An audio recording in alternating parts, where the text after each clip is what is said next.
इस बात का अंदाजा तो मुझे उसी दिन का था जिस दिन ये पता चल गया था कि भाई हांसी के अंदर इस तरीके का प्रोग्राम करवाने जा रही हैं। मैंने हालांकि मना भी किया, मैंने कहा ये दोगला है, ये पलटू है, ये पलटी मारेगा और यहाँ पर प्रोग्राम करवाने का कोई फायदा नहीं है। बोले सौम्या जी हमारी तो बात चल रही है, कोई दिक्कत नहीं है, और ये लोग खुद बोल रहे हैं कि भाई अगर पाखंडवाद को खत्म करने की मुहिम की शुरुआत हमारे डेरे से हो जाए, स्त्रियों का हम लोग आना बंद कर दें, तो नो डाउट एक अच्छा मैसेज आएगा।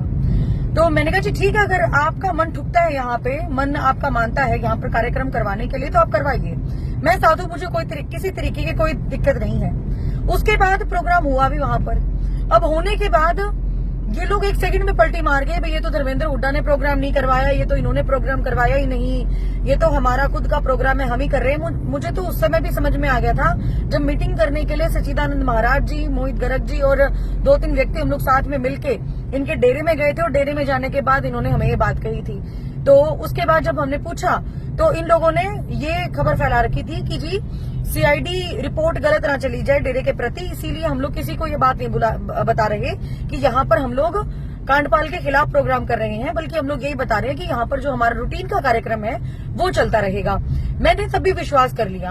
अब कल जब मैं 1.5 घंटे 2 घंटे उस प्रोग्राम के अंदर रही, उस वक्त किसी भी व्यक्ति की इतनी औकात नहीं हुई मेरे सामने आकर कोई बोल जाए, किसी भी व्यक्ति की। हाँ, गेट के ऊपर खड़ा रखा, उसके बाद जब पता चला ना कि हाँ सौम्या माथुर आई हुई है, खुद उन्होंने मुझे उस गेट से एंट्री करवाई, 2 मिनट खड़ी हुई थी, उसी की वीडियो बना के रिकॉर्ड करके वायरल कर दी। उसके बाद इनकी प्रेस कॉन्फ्रेंस हुई, मैं साइड में बैठी, एक सवाल मैंने भी आगे भेजा, उस सवाल का जवाब भी दिया, जो ब्रह्मा का पिता विता करते रहते हो ना आप लोग, वही सवाल, उसका जवाब भी आप लोगों को कल मिल गया होगा। ठीक है, मैं तो भाई देखो 2 रोल यहाँ पे प्ले कर रही हूँ, एक पत्रकार का और दूसरा एक जो पाखंडवाद को जो खत्म करना है और जो मुहिम चली है उसकी कड़ी बनी हुई हूं मैं। ठीक है, और हमारा जो एक तरीके से कहूंगी मुहिम है बहुत आगे तक जारी है, बहुत ज्यादा फैल रही है। कल मुझे बहुत सारे लोग ऐसे मिले जिन्होंने मुझे बताया कि कोई मध्य प्रदेश से, कोई राजस्थान से, कोई कहीं से, इतने भारी संख्या में लोग मिलने के लिए आए हैं। बट कुछ लोग इसी वजह से चले गए क्योंकि इन्होंने राजनीति खेली और उन लोगों को जो है गेट से ही रिहा कर दिया कि जी यहाँ पे किसी तरीके का कोई प्रोग्राम नहीं है। ठीक है, मुझे समय दिया गया था कि आप 3-3:30 बजे तक चले जाइएगा, तब वहां पर मीटिंग वगैरह खत्म हो जाएगी। लास्ट जो डिसीजन आएगा उस डिसीजन का जो है आप संज्ञान ले लेना और उसके बाद आगे की रणनीति तैयार करेंगे।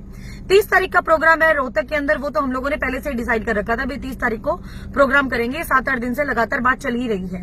अब साफ सीधी और स्पष्ट सी बात है, इन लोगों को इस बात का अंदाजा आ गया था कि पाखंडवाद की लड़ाई अगर हमारे से शुरू करेंगे तो हम भी तो पाखंडी हैं, हम भी तो पाखंडी है। और पाखंडी होने के साथ साथ अगर लोगों को हमने जागृत करना शुरू कर दिया, अगर इन लुगाइयों पताइयों को यहाँ बुलाना ही बंद कर दिया, तो हमारे तो ताले लग जाएगा, हमारे तो डेरे के ऊपर दुकानदारी पे ताला लग जाएगा।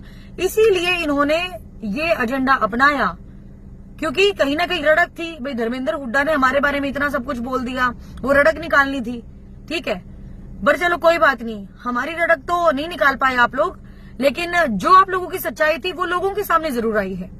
लोगों को जरूर पता चल गया है कि तुम लोग है ना बोल ही नहीं सकते पाखंडवाद के खिलाफ। क्यों नहीं बोल सकते? क्योंकि तुम लोग अगर पाखंडवाद के खिलाफ बोलोगे, लोग जागरूक होंगे और तुम्हारे ही कपड़े फाड़ेंगे, इसीलिए नहीं बोलने देते तुम। और अच्छा हुआ लोगों के सामने सच्चाई आई तुम्हारे डेरे के बारे में। मैं तो शुरुआत से तुम्हारे डेरे के अगेंस्ट थी, पर क्या पढ़ते हैं, क्या वो पर्चे पढ़ने की पावर। अरे मैं हूं, मेरा घर है, मेरे घर के बारे में मैं ही ज्यादातर नहीं जानूंगी तो जानेगा कौन? मुझे पता है मैं अगर काम ना करूंगी, मैं बैठ जाऊंगी घर पे, तो घर का खर्चा कैसे चलेगा? तो मतलब एग्जाम्पल दे रही हूं एक आप लोगों को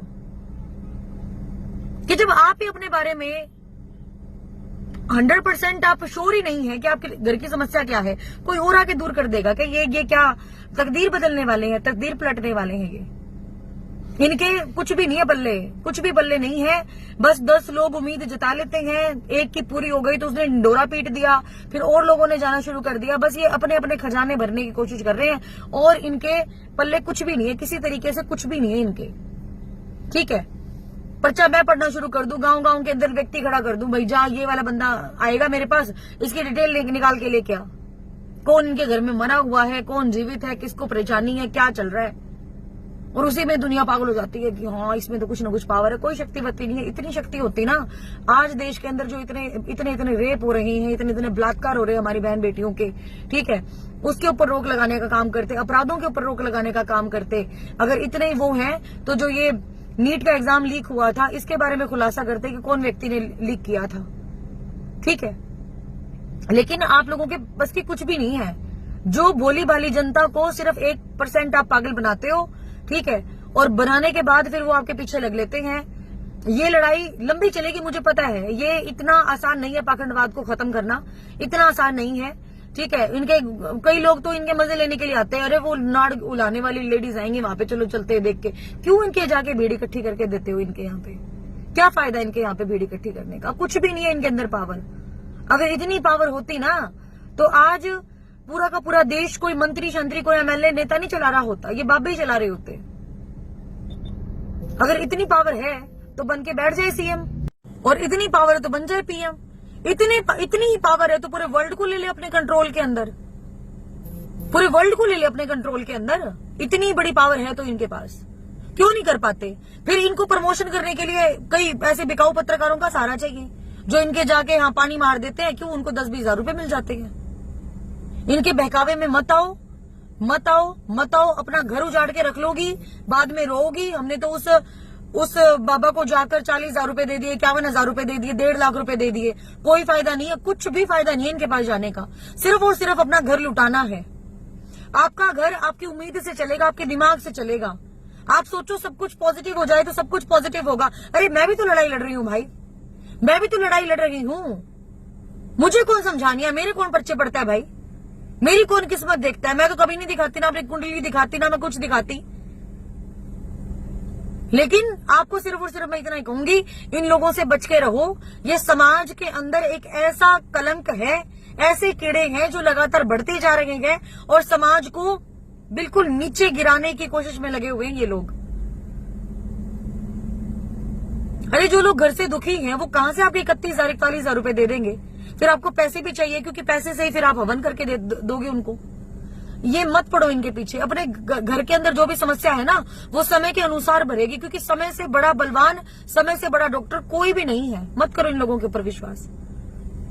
और कल के प्रोग्राम से सीख ले लिए बहुत सारे लोगों ने, पता तो लग गया भी यहाँ से वाला बाबा है कैसा। 1 नंबर का बिकाऊ, 1 नंबर का दोगला। पहले से ही शक था मुझे इसके ऊपर। चलो वो शक यकीन में बदला।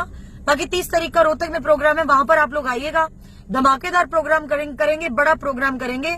और जितने भी संत महत मठ के अंदर जितने भी हैं सारे के सारे वहां पर आए। मेरी सभी से उम्मीद है, सभी से आशा है कि इस जो आवाज को उठाया चंद लोगों ने था, आज हुंकार पूरा देश भर रहा है।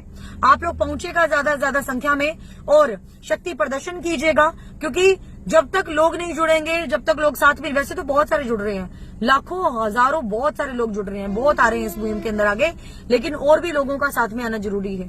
तभी हम लोग मात दे पाएंगे ऐसे ऐसे पाखंडवाद को बढ़ावा देने वाले बाबाओं को। सारे जुड़कर रहें, एकजुट रहें और लड़ाई लड़ते रहें। बहुत जल्दी जीतेंगे, बहुत जल्दी जीतेंगे। बहुत बहुत धन्यवाद आप